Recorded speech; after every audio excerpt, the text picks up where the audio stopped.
I'm a combat veteran. I'm running for Congress in Iowa's 3rd District.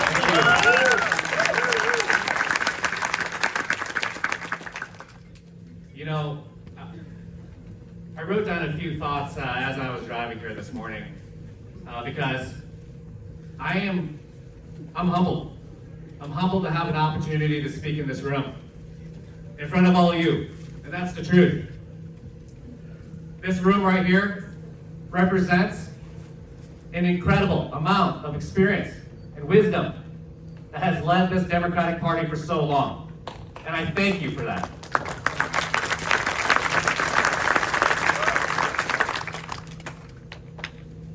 And I'm not going to name names here, but you can see the folks in the room and you know how many years and decades people have dedicated to supporting this party, to organizing, to debating the issues, to talking about how we move our party forward, and it happens right here in this room. Democracy happens right here in this room, and you guys are the leaders making it happen, and I'm honored to be here with you today. Thank you so much.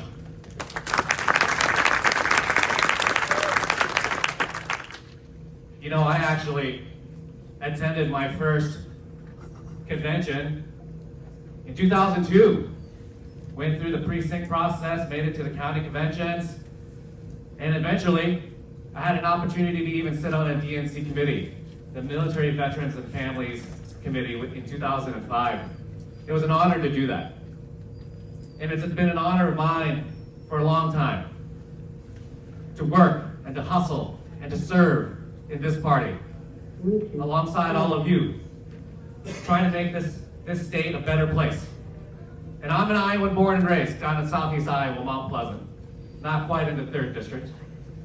But it was, and yeah, I know most of you have heard this story before, but my family came here in 1980 as Thai-Nam refugees.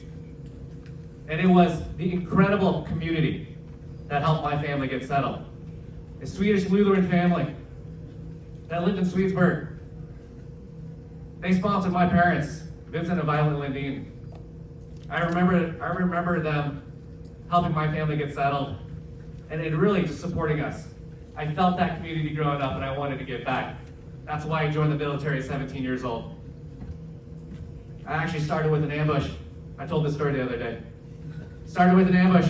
I brought a National Guard recruiter home to meet my mom and dad after school one day when I was a junior. I didn't even tell them. It didn't even dawn on me that my mom would not like this idea. And she did not like that idea. But I wasn't 18 yet. They needed to go sign my papers. They did. Because they knew why I wanted to serve. I wanted to give back to this country. And I know I can see some veterans back here in the room right now. And actually, can we just acknowledge the veterans in the room real quick, folks? Can you raise your hands? Over here. Right over here. Can I just hear? What about some of your branches? Any Army folks in here? Here we go. Army, Marines, Navy. There's always a Navy guy. There's always a Navy guy. Air Force. Behind you. Oh, good. Thank you. So, how do the folks get to the Navy from Iowa? I always wanted that question. I mean, it's raining today, so we're going to be okay. We got some Navy folks here. Mississippi River. So, folks, I've served this country for a long time, and I'm ready to serve again. I served in the military for 8 years. I deployed to Afghanistan in 2004. I was a combat engineer. I was enlisted when I was overseas. When I came home, I had a chance to serve again. I worked for Governor Tom Vilsack in his official office. I went on to the U.S. Department of Agriculture in the Obama administration. And then here in the Biden administration, they asked me to come back.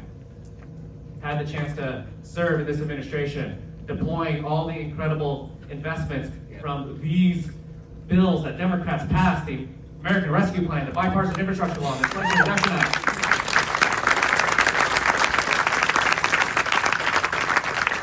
I've spent 10 years working at USDA on working on things from farm programs to farm loan programs, helping our veterans find careers in agriculture, all the way to this administration where I have had an opportunity to deploy these investments all across the country, Iowa, and the 3rd District.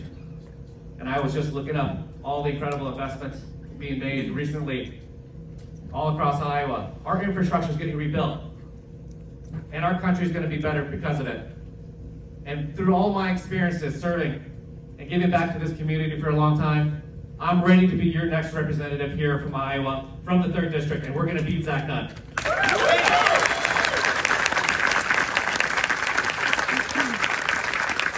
And he knows that. He's scared, folks. He is. Since we launched this campaign, we have broken records. We raised $250,000 in the first 24 hours, record for a first-time candidate in Iowa. We raised over $500,000 in the first quarter, record for a first-time candidate in Iowa. I did that in 7 weeks, out raising a Republican incumbent. We had twice as much time. And last quarter, we raised over $900,000 in 3 months.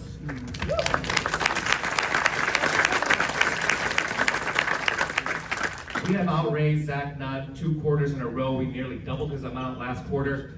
He's scared. He knows that we can win, and we're the campaign that's going to beat him. And the reality is he knows this because he just sent out a letter from Kim Reynolds.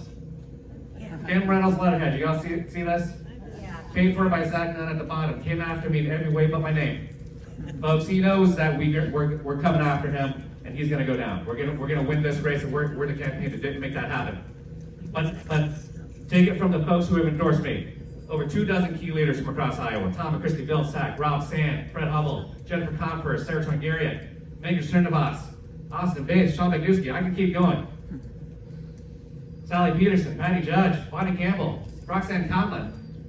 Not only that, just a couple weeks ago, I'm honored to have earned, in a unanimous vote at their convention, the Iowa Federation of Labor endorsement here in the state. And just this week, we got the Iowa Unity Coalition endorsement as well. Honored to have them behind my campaign. So, we are working hard. We are hustling. We are organizing. And we're going to do all the things that matter in order to win. I have been there for a long time, working and hustling with you all in this party. And I'm going to keep on doing that until November. I hope to earn your vote this June for this primary, and then together we're going to win this race. Thank you very much.